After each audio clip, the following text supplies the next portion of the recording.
Bom, vamos lá? Vamos lá.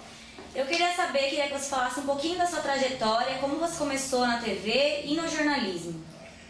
Larissa, eu comecei com 19 anos fazendo rádio lá em Minas Gerais, em Poços de Caldas, uma das mais importantes cidades do interior de Minas. Aí eu vim para São Paulo para estudar Direito e aí fui trabalhar na TV Cultura, Canal 2, que naquela época pertencia aos diários e emissoras associados e que hoje pertence à Fundação Padre Anchieta, do governo do estado de São Paulo. Depois eu fui para a TV Tupi, da TV Tupi eu fui para a TV Bandeirantes, da TV Bandeirantes eu fui para a TV Record, da TV Record eu voltei para a TV Tupi, aí fui para a Rede Globo. Mas nesse meio tempo, eu fiz rádio, embora eu tenha passado mais tempo trabalhando na televisão do que em outro veículo, eu passei muito tempo no rádio e tenho um carinho especial. Se eu pudesse hoje fazer um programa de rádio, mais ou menos nas circunstâncias do que era feito antigamente, eu faria com o maior prazer. O rádio é extremamente prazeroso. Por que que hoje é diferente? Porque quando eu fiz rádio, São Paulo tinha meia dúzia de emissoras. Era a TV Record, Jovem Pan, Bandeirantes, Cultura, Piratininga, enfim, era meia dúzia, tinha poucas emissoras. Não tinha na época FM. As emissoras de rádio tinham, como o AM, ele tem o AM tem uma extensão que ele não ultrapassa, por exemplo, uma parede. Isso quer dizer o seguinte, se a torre da rádio é colocada aqui, se tem um prédio de 12 andares na frente, ela não passa, ela não pega do outro lado.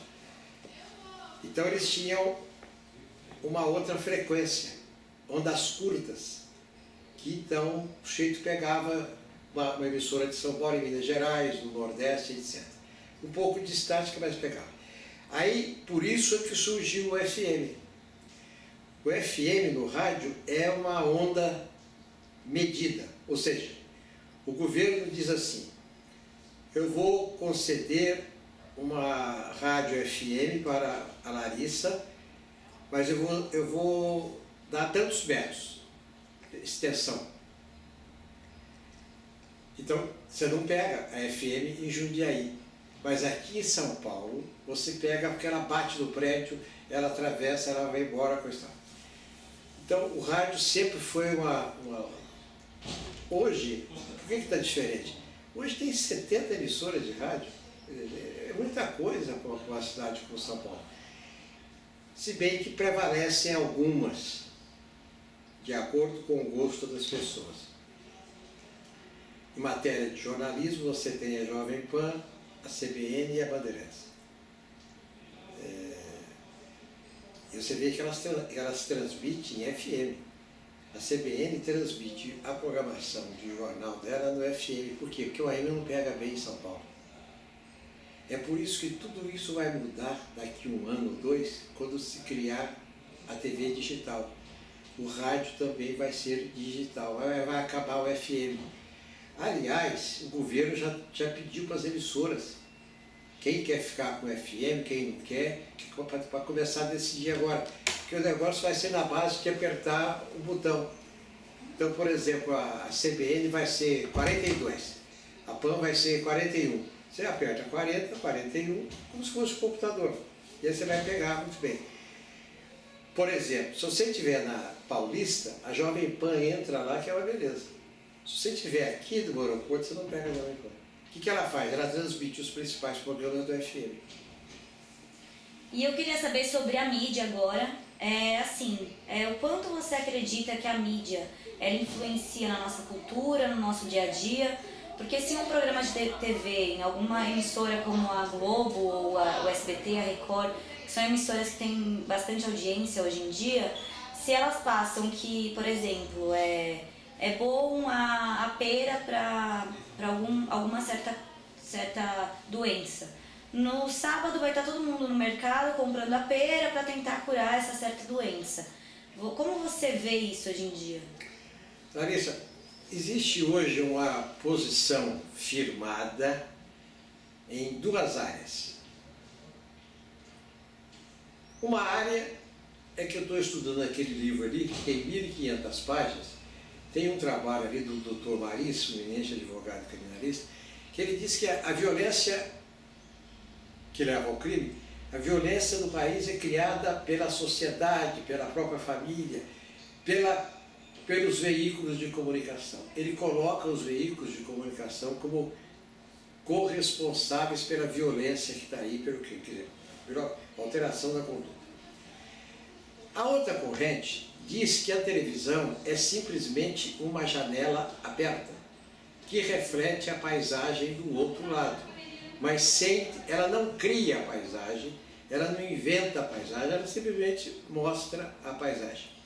Existe um consenso, Larissa, no mundo inteiro, de que realmente os veículos de comunicação, a mídia, tem uma influência grande, inclusive a televisão, mas que elas não alteram a conduta.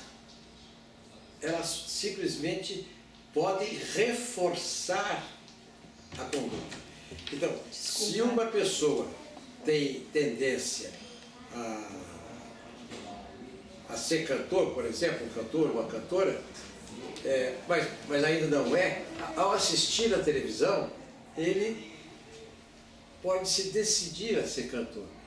O sujeito que uma criança que assiste a televisão no futebol se decide a fazer futebol porque viu na televisão. Mas aí já existia anteriormente, potencialmente, essa situação. Eles argumentam que não altera a conduta, porque se você assistir filmes, vamos colocar a Globo aqui, que é mais fácil. Não tem um filme da Globo que não comece. Ou o casal está na cama, se for minissérie, começa na cama. Primeira cena da minissérie, 15 capítulos, primeira cena, eles estão na cama lá. E aí começa o quebra-pau. Você vê que as minisséries todas são sobre violência. Todos os filmes exibidos pela Globo, na sua grande maioria, são de violência, é de pancadaria, é de murro, de coisa. E aí tem uma coisa curiosa. Por exemplo, suponhamos que na novela das 7, a audiência não está lá muito boa, está com 21, 22%. Aí eles inventam uma briga entre a Cléo Pires e a Mariana Chimenez. E elas rolam pelo chão. Subiu a audiência da novela. Essa cena faz subir a audiência da novela. As pessoas não sabem, mas a Record está começando a fazer agora. Mas a TV Globo faz o seguinte. Você, Larissa, é autora de novela. Você é a Glória Pérez. Aí vocês fazem uma sinopse que pode ter de 50 a 150 páginas. Vocês dizem assim, olha, nós pretendemos contar essa história assim, assim, assado, passa por aqui, por ali, por lá, termina assim, assim, assado. Essa sinopse vai para um autor e diretor de novela, o Silvio de Abreu. Ele, com a equipe dele, eles examinam essa coisa, essa sinopse, e aprovam ou desaprovam. Se desaprova, você põe na gaveta. Se aprova, eles te dão o sinal vermelho para você começar a escrever. Tá bom, aí você escreve, isso vai entrar no ar o ano que vem, mas aí você escreve 6, 8 capítulos, você e os seus assessores. Aí vocês pegam esses 6 e 8 capítulos, levam para ele, e ele examina para ver se aquilo vai ou não vai para o ar, as condições e tal. Aí vai para o ar. Quando chegar em agosto de 2018, põe no ar. De 2017. Aí, depois que está 15 dias no ar, a Globo faz um grupo de pessoas que ela seleciona, donas de casa, sentam numa sala e a Globo pergunta: o que vocês acham da Larissa na novela? Vocês acham que por exemplo, a novela Chico, o Velho Chico, desde o começo da novela, o Velho Chico, há uma resistência do público com relação ao principal ator que fazia o menino lá no começo da novela e que agora faz o Capitão Sarauê, essa coisa toda.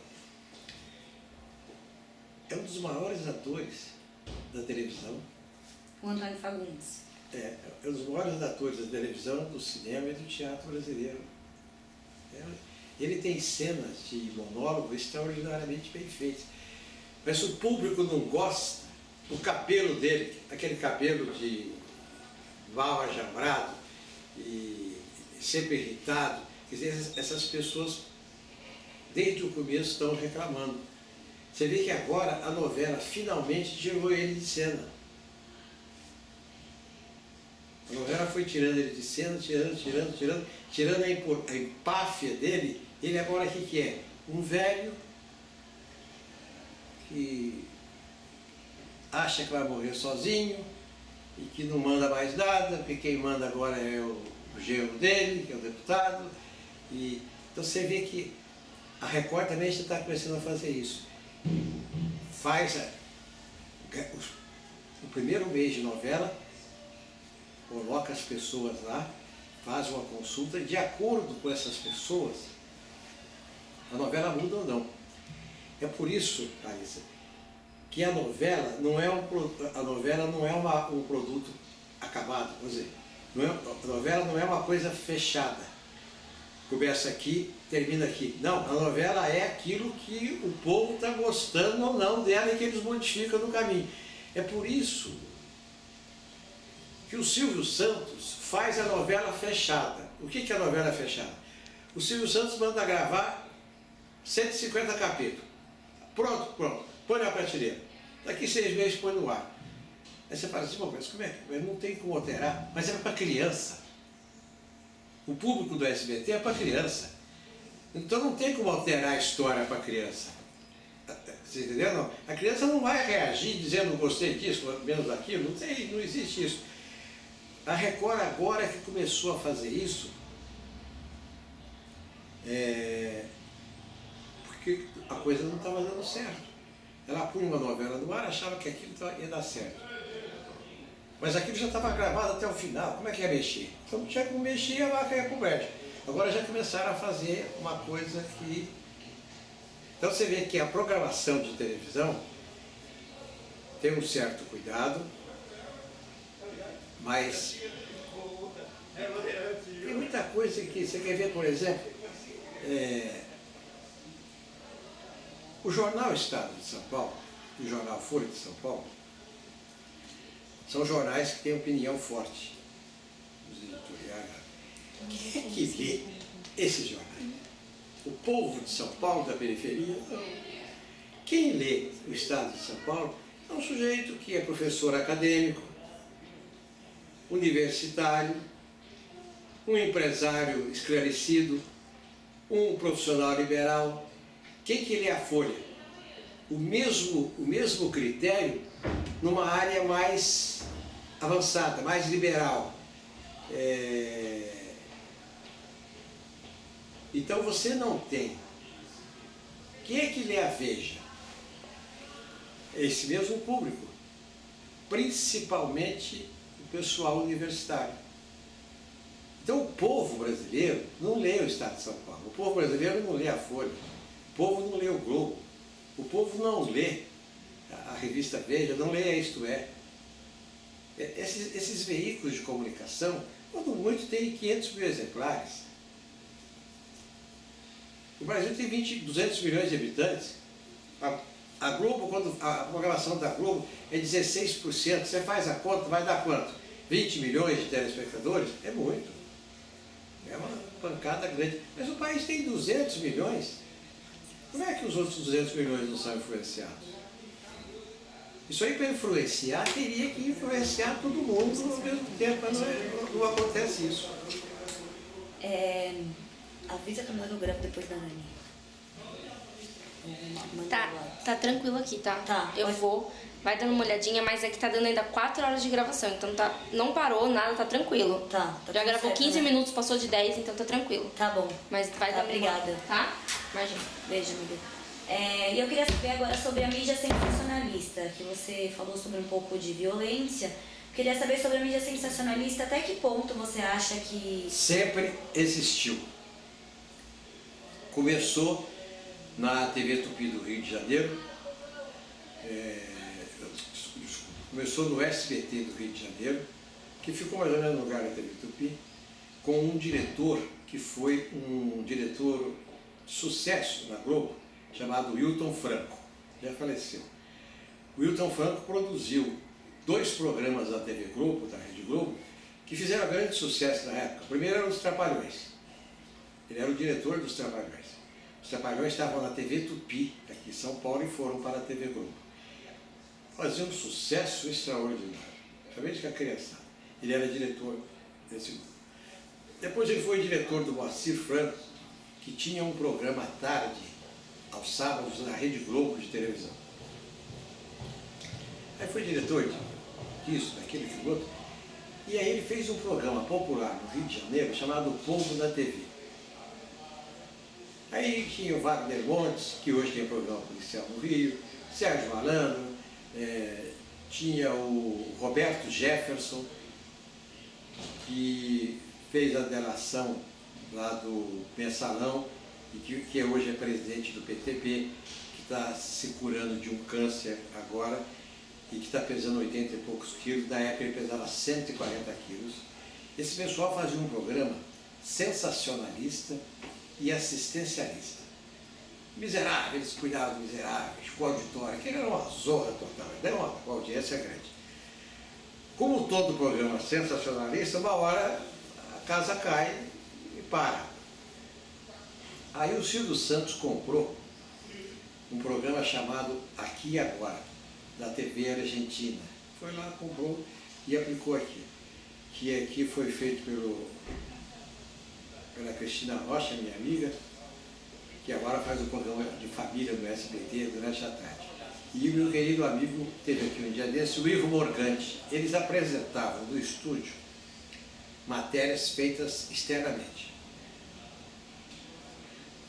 Mas não tinha só violência. Por exemplo, tinha 1 minuto de esporte, Orlando Duarte. Tinha um caso policial narrado sem imagem pelo Gil Gomes. Tinha a fofoca do Leão Lobo. Tinha tudo isso, isso era uma festa. E foi esse programa que gerou a Cidade Alerta da Record. São programas, e agora tem o Cidade Alerta na Record, e agora tem o programa da Bandeirantes. O Datena faz lá. Sempre em busca exclusivamente de audiência, porque não vende. O Resende fica 2 horas no ar, você liga lá, não tem um anúncio. Tem chamada, coisa. O Datena fica 2 horas no ar, não tem anúncio. Tem chamada da programação. Por quê? Porque o anunciante não quer anunciar nesse tipo de programa, não quer associar o seu produto à violência, sangue, batida, essa coisa toda. Mas dão audiência. A Bandeirantes dá 4, 5. Mas esse 4, 5 levanta o Jornal da Bandeirantes em seguida. Se não fosse esse programa, o Jornal da Bandeirantes ia dar 1 de audiência, traço. Com esse programa dá 4, 5. Com isso, a Bandeirantes vende o jornal, que ela tem audiência. A audiência média da Bandeirantes é 4, 5. Então, a máxima. Então, ela obtém isso para poder vender. A Record sustenta o jornal da Record e a novela. Tanto isso é verdade,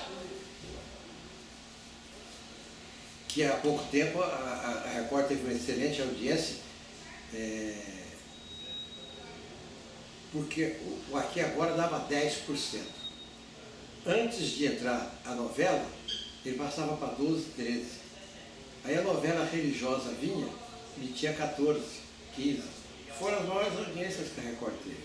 Então, programa sensacionalista não vende comercialmente, não dá lucro, mas dá audiência e alavanca a programação. E você acredita que esse tipo de programa, tanto do Marcelo Rezende como do Datena, por eles mostrarem muita violência, e todos os dias, né, isso acontece aqui no Brasil, você acredita que eles influenciam a violência? Não influenciam. Até porque tudo que aparece de errado, eles condenam no ar, publicamente. Se um bandido fez alguma coisa errada, eles metem o cacete no bandido. Se alguém roubou alguma coisa, eles metem o pau naquele, não incentivam. Talvez,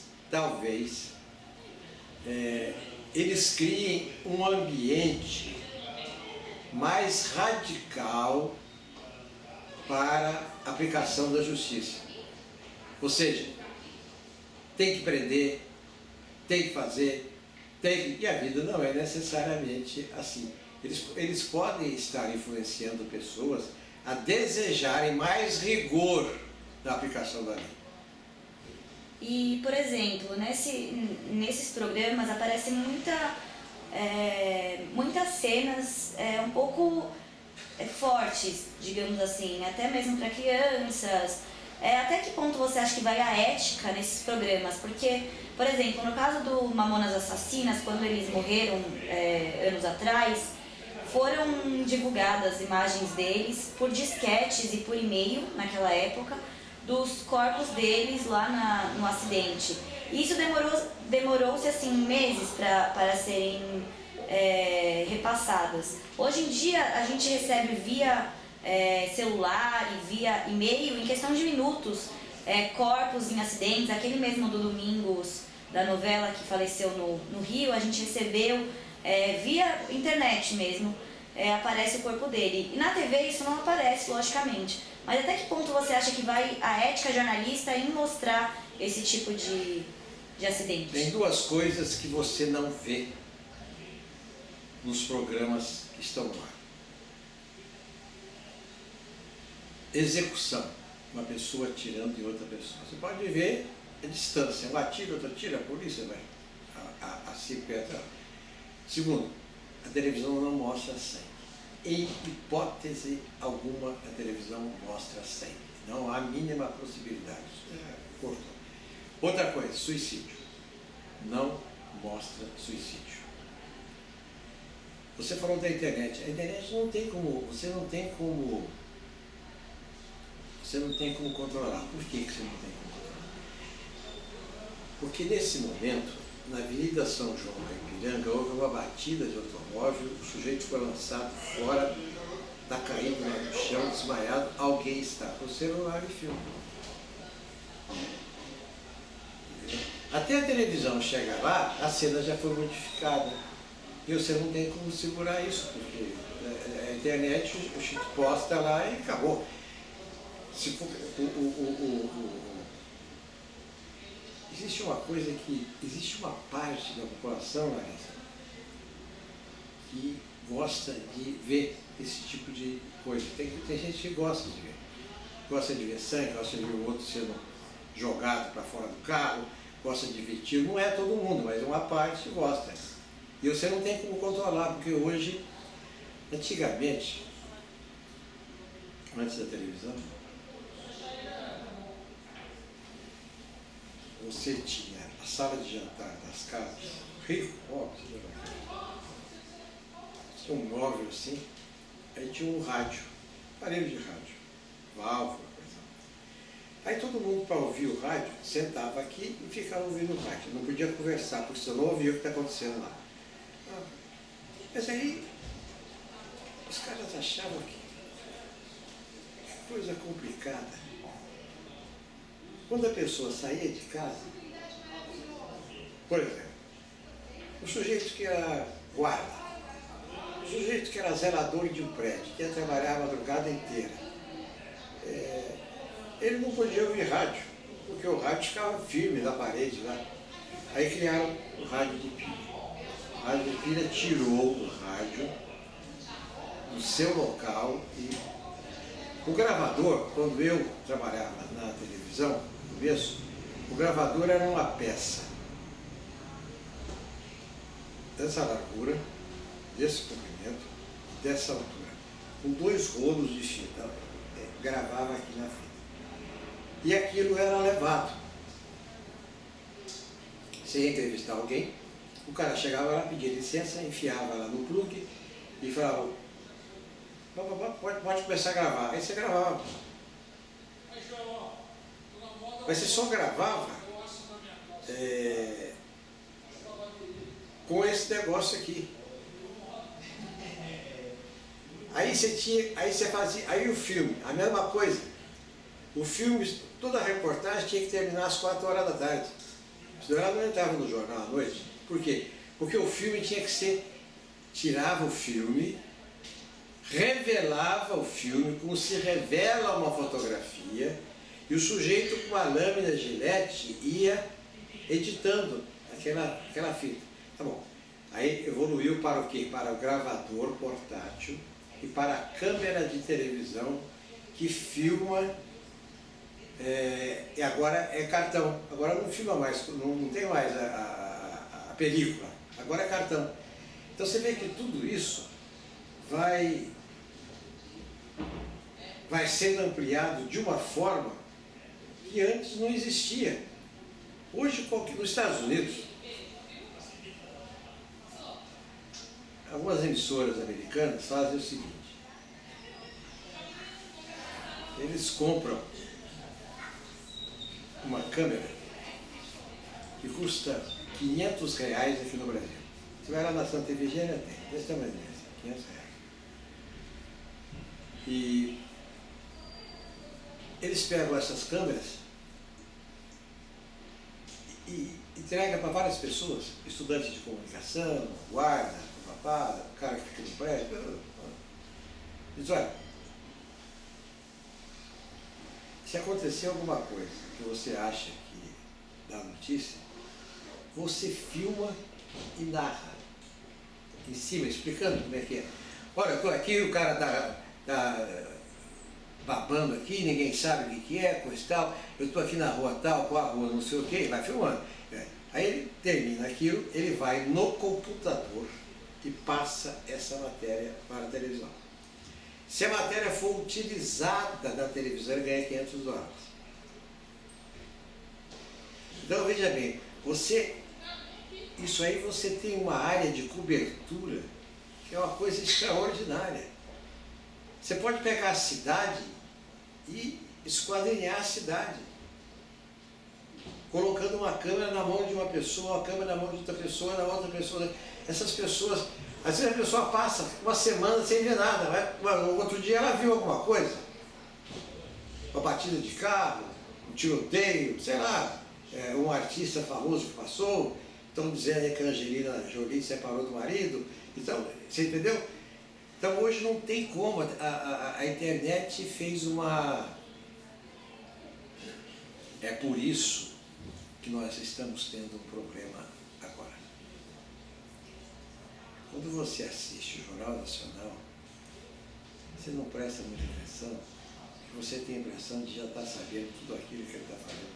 O SBT então nem se fala, na Band nem se fala. Por quê?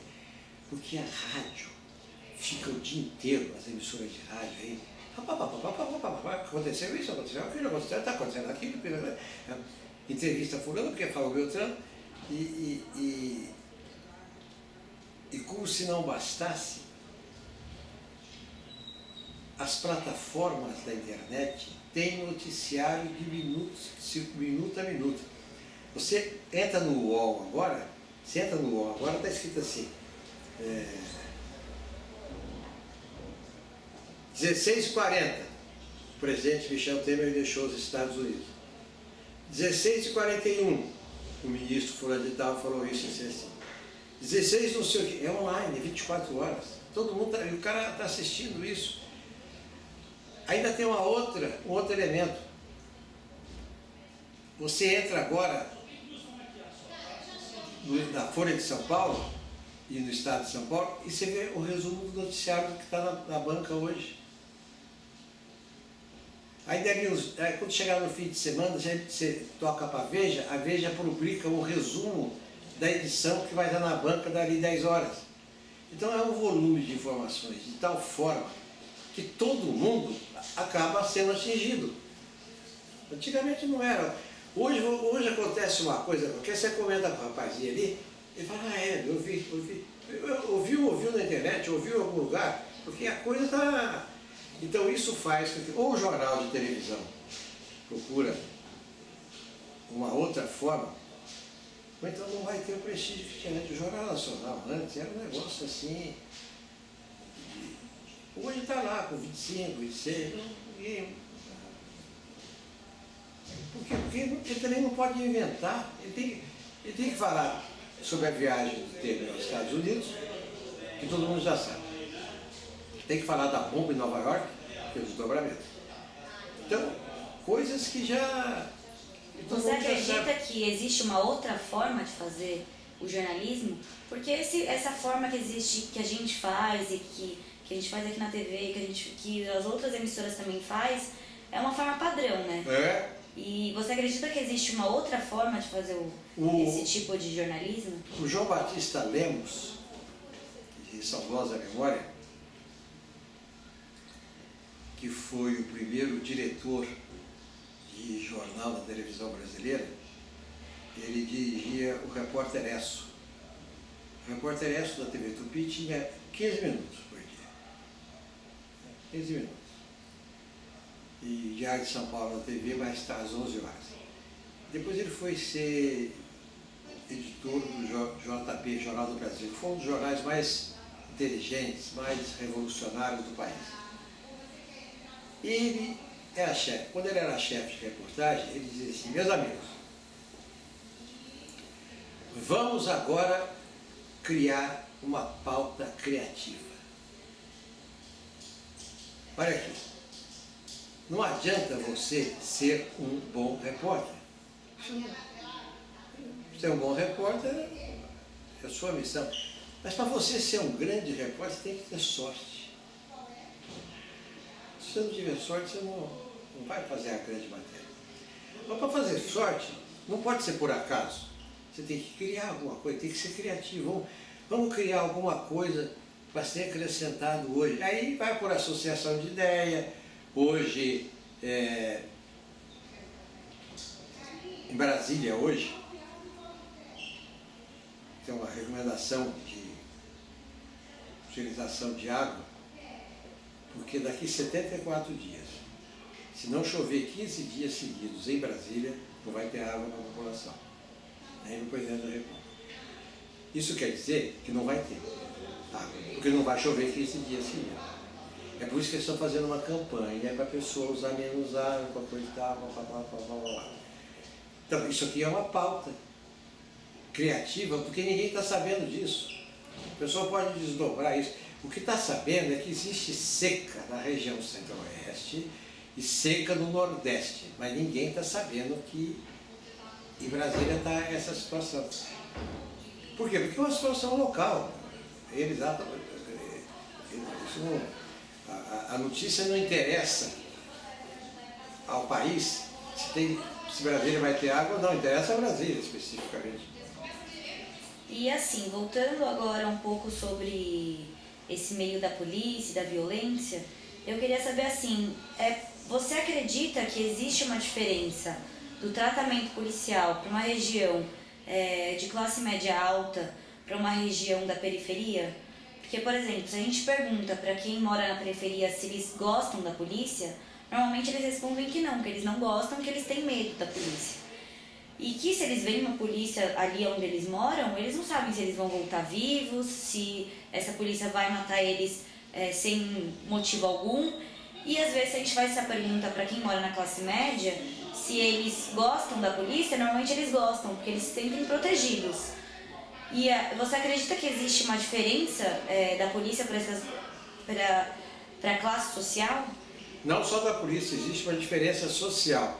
Se nesse momento um negro de 19 anos e a sua namorada, uma negra de 18 anos, dois afrodescendentes, eles pegam a moto, ela fala para ele, fulano, eu tô morrendo de sede. Ele fala, tem uma padaria ali, eu vou parar lá.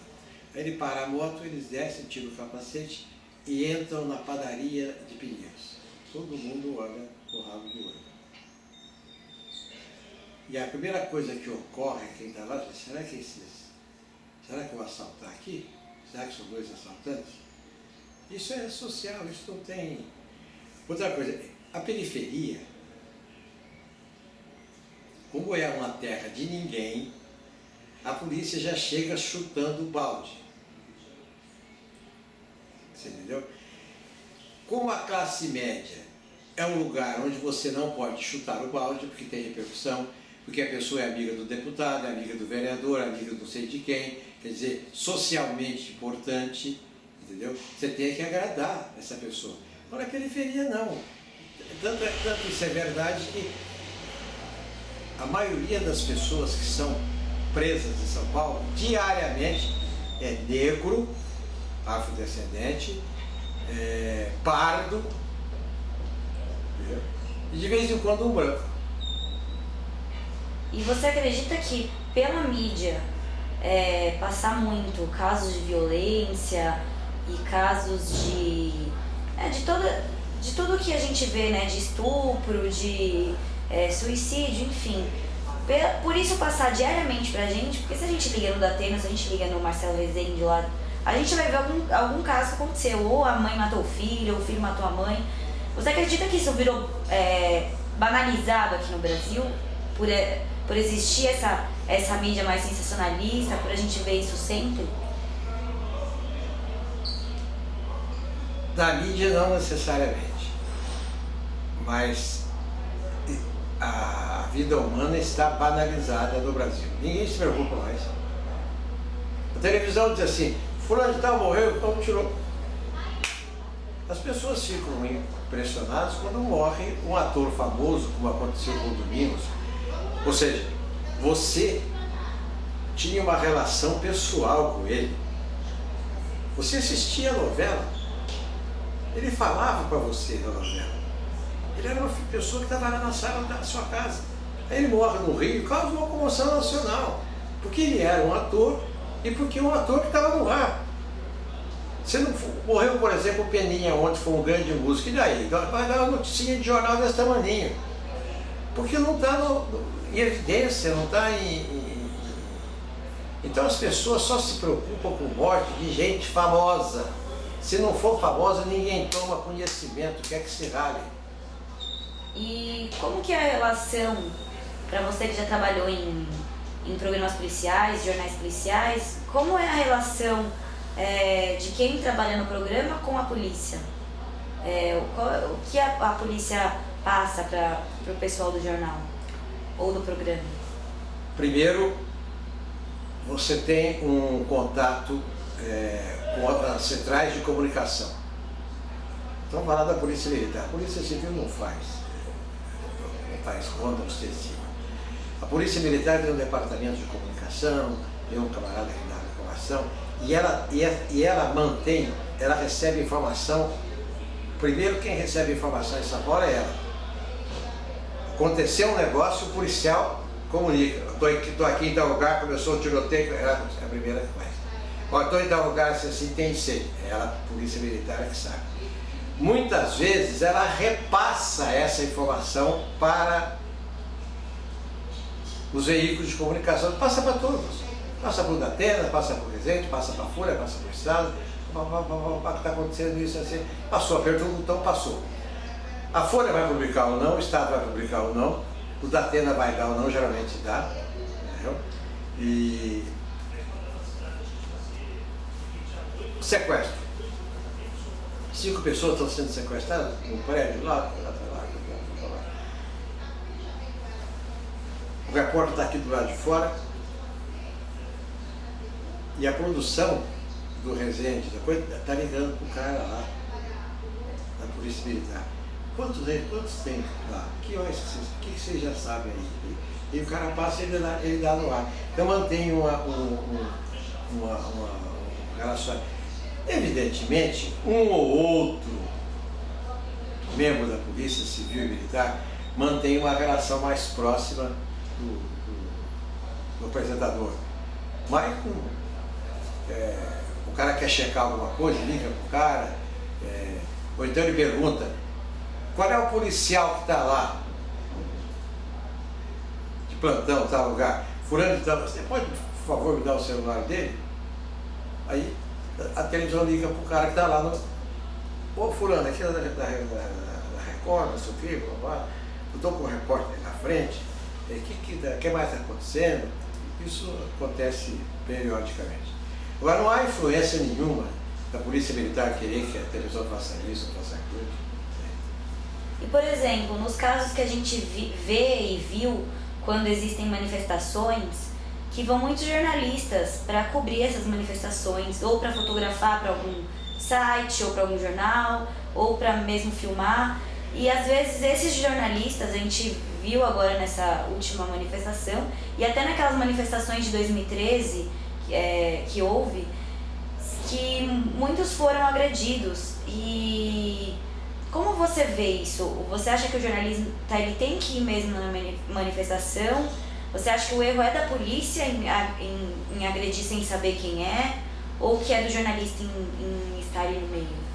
A Polícia Militar foi criada como força pública no século passado. Ela foi criada para evitar greves e dissolver distúrbios. Então, se este mês não tivesse nenhuma greve em São Paulo, a Polícia Militar ficava no quartel. Ela não saía.